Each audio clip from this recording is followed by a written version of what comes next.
Amigo oyente, llegamos hoy al capítulo 6 en nuestro recorrido por esta segunda epístola del apóstol San Pablo a los Corintios.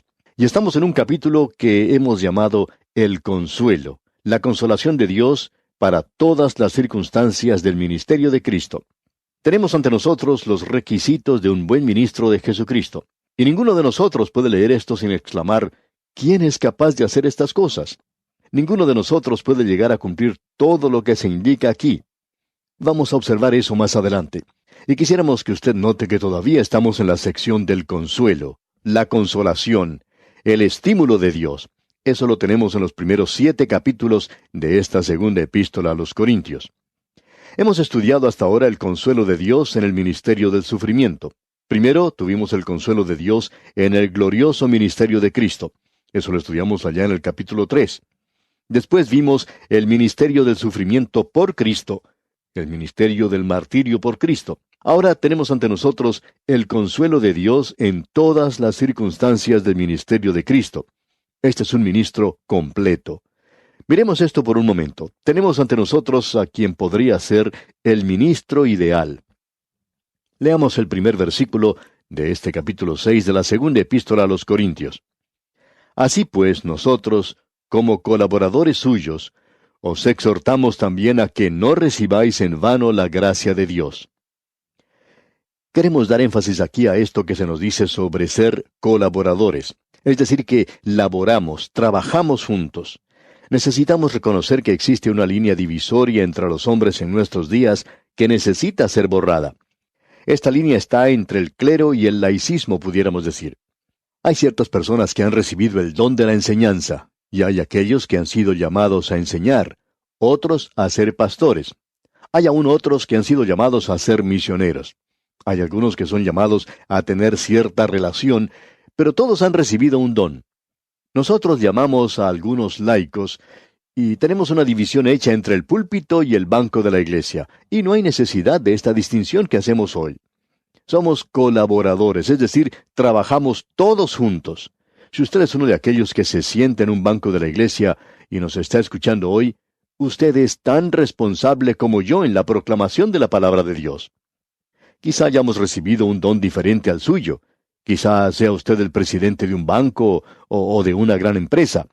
Quizá sea el chofer de algún camión, o aún podría ser una ama de casa. Pero hablando francamente, amigo oyente, usted es tan responsable como yo de la predicación de la palabra de Dios en la actualidad.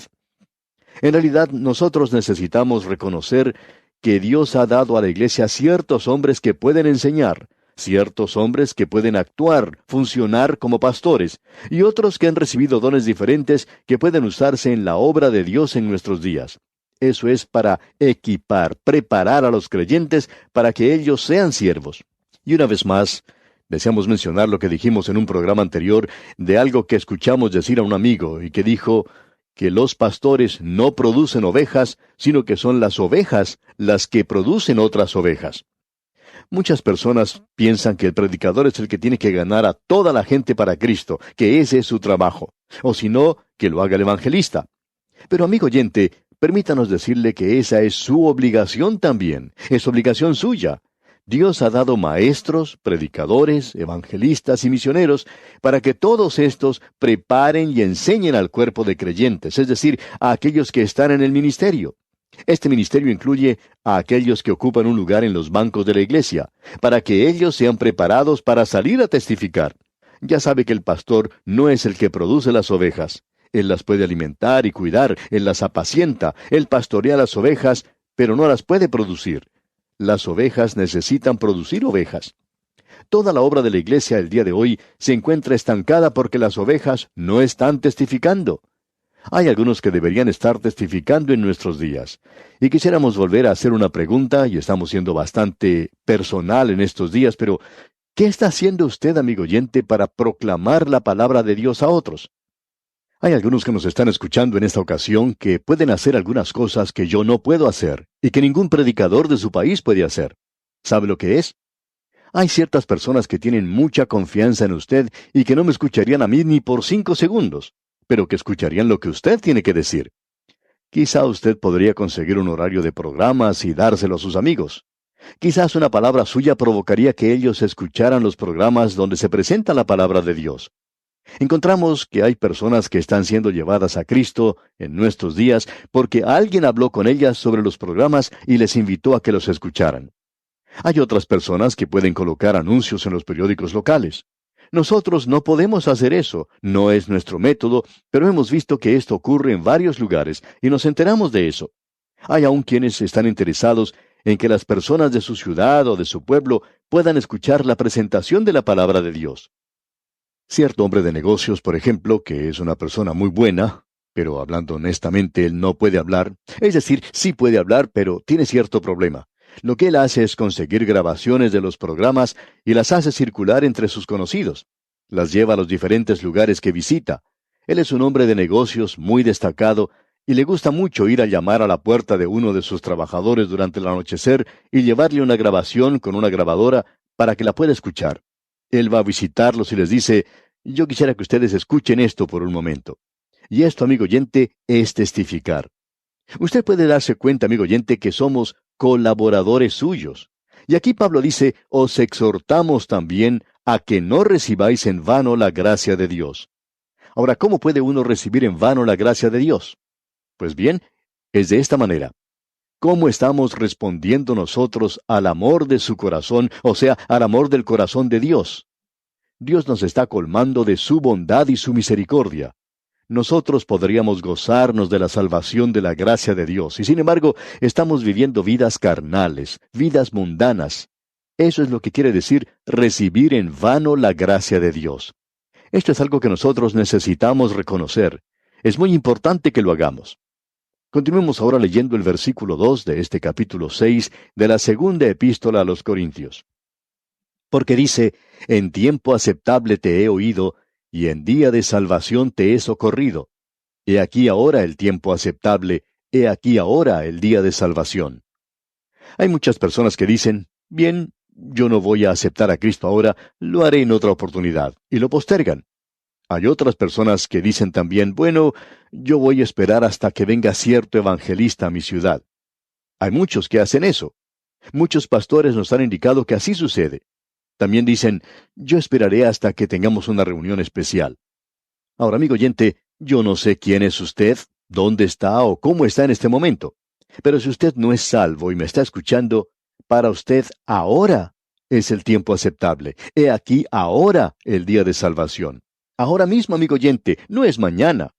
No cuando tenga oportunidad de escuchar a un gran predicador o algún gran mensaje. Si usted nos está escuchando en este momento, este es el tiempo aceptable. No sabemos qué hora es donde usted está escuchando ahora porque este programa se transmite a diferentes horas por diferentes emisoras. Pero mire usted su reloj, y cualquier hora que ese reloj indique, ese es el tiempo para usted. Ahora, amigo oyente, ahora es el tiempo aceptable. Ahora usted dirá: ¿por qué no lo puedo aceptar mañana? Pues sí, lo podría hacer, pero no hay ninguna garantía de eso, amigo oyente. Lo importante es que Dios dice que debe hacerse ahora mismo. No es ahora o nunca, sino ahora mismo. Notemos ahora lo que dice el versículo 3 de este capítulo 6 de la segunda epístola a los Corintios. No damos a nadie ninguna ocasión de tropiezo para que nuestro ministerio no sea vituperado. Nosotros tenemos que tener mucho cuidado con nuestro comportamiento. Dice aquí Pablo: no damos a nadie ninguna ocasión de tropiezo. Tenemos que comportarnos de tal manera que no lastimemos los sentimientos de alguna persona. Quizá para algunos pastores que están mucho tiempo en una iglesia, esto sea un poco difícil, pero eso es lo que debemos tratar de hacer. Hay muchos que están listos para ser heridos por cualquier cosa que uno haga o por dejarla de hacer. De modo que tenemos que andar con mucho, mucho cuidado. En una pequeña ciudad, en un restaurante, había un cartel que decía: no se puede complacer a todo el mundo, pero lo tratamos de hacer. Y amigo oyente, quizá muchos pastores deberían poner eso en su oficina o en sus hogares. No podemos complacer a todos, pero lo intentamos. En este capítulo 6 de la segunda epístola a los Corintios, tenemos 3 juegos o 3 conjuntos de 9 cosas que deberían caracterizar el ministerio. Esto es bastante interesante.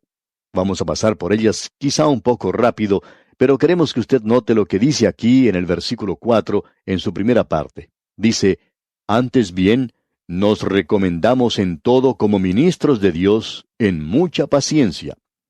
Ahora, ¿cómo hacemos eso? Con mucha paciencia. Eso ocupa el primer lugar en la lista. Esto me hace tropezar aquí mismo al comienzo. Esta es una de las cosas que, francamente hablando, me falta a veces. Ahora, el segundo punto que se presenta es en tribulaciones. Y esto es algo que muchos hombres que están en el ministerio tienen que soportar. Yo creo que muchos de nosotros sabemos de lo que estamos hablando cuando mencionamos esto que dice este versículo 4, de estar en necesidades. Muchas personas tienen que padecer la falta de comida, vivir en un hogar pobre y pasar lo que aquí dice muchas necesidades. Muchas veces tienen que ir a dormir con el estómago vacío porque no han tenido con qué comprar la comida. Y yo sé que hay muchos que pueden hablar de este asunto con mucha más experiencia que lo que yo puedo hacerlo. El doctor Ironside cuenta que cuando él era un joven predicador, tuvo que predicar en cierto lugar por 3 días consecutivos, y que no tuvo nada que comer durante esos 3 días. Él cuenta que predicó ante esa gente, indicando que él estaba viviendo por fe, y ellos lo dejaron vivir por fe, ya que no le dieron nada de comer. Pero en cierta mañana, cuando él estaba pensando si se quedaba en la cama durante la hora del desayuno, o si se levantaba y se apretaba el cinturón un poco más, notó que alguien deslizaba una carta por debajo de la puerta de su habitación. Se levantó y la tomó, y al abrirla pudo ver que ésta contenía dinero que alguien estaba compartiendo con él. Por tanto, salió inmediatamente y pudo disfrutar de un desayuno como nunca antes lo había hecho en su vida. Hay muchas personas, amigo oyente, que en nuestros días saben lo que significa esto de las necesidades y de las aflicciones. Quizá la generación más joven no lo conozca. Por eso es que tenemos esa separación entre las generaciones el día de hoy. Dice aquí este versículo 4 en su segunda parte, en tribulaciones, en necesidades, en angustias. Luego continúa en el versículo 5, en azotes. Tenemos la idea de que muy pocos de nosotros sabemos lo que quiere decir esto de ser azotados.